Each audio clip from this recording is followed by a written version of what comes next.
తిరుమల తిరుపతి దేవస్థానం TTD భక్తులకు అందిస్తున్న సేవలను మరింత మెరుగుపరిచే లక్ష్యంతో ఒక కీలక నిర్ణయం తీసుకుంది.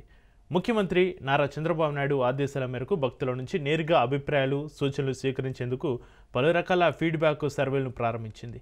ఐవీఆర్ఎస్, వాట్సాప్, శ్రీవారి సేవకుల ద్వారా ఈ అభిప్రాయ సేకరణను విస్తృతం చేస్తుంది. ఇకపై భక్తులు తమ తిరుమల యాత్ర అనుభవాలను సులభంగా టీటీడీ దృష్టికి తీసుకురావచ్చు.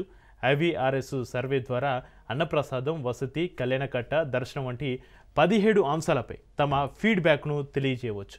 అలాగే తిరుమల తిరుపతిలోని పలు ప్రాంతాల్లో ఏర్పాటు చేసిన క్యూఆర్ కోడ్ను స్కాన్ చేయడం ద్వారా వాట్సాప్ నంబర్ 9399339999 ద్వారా కూడా అభిప్రాయాలను పంచుకోవచ్చు. ఇక టెక్స్ట్ రూపంలో 600 అక్షరాలతో లేదా వీడియో రూపంలో తమ సూచనలను అప్లోడ్ చేసే సౌకర్యాన్ని కల్పించారు.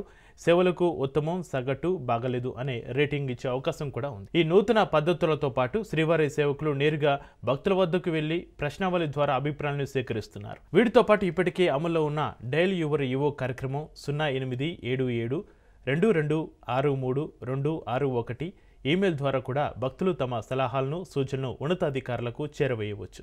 ఈ మార్గాల ద్వారా వచ్చిన ఫీడ్బ్యాక్ను విశ్లేషించి భక్తులకు మరింత నాణ్యమైన సేవలు అందించేందుకు చర్యలు తీసుకుంటామని టీటీడీ అధికారులు తెలిపారు.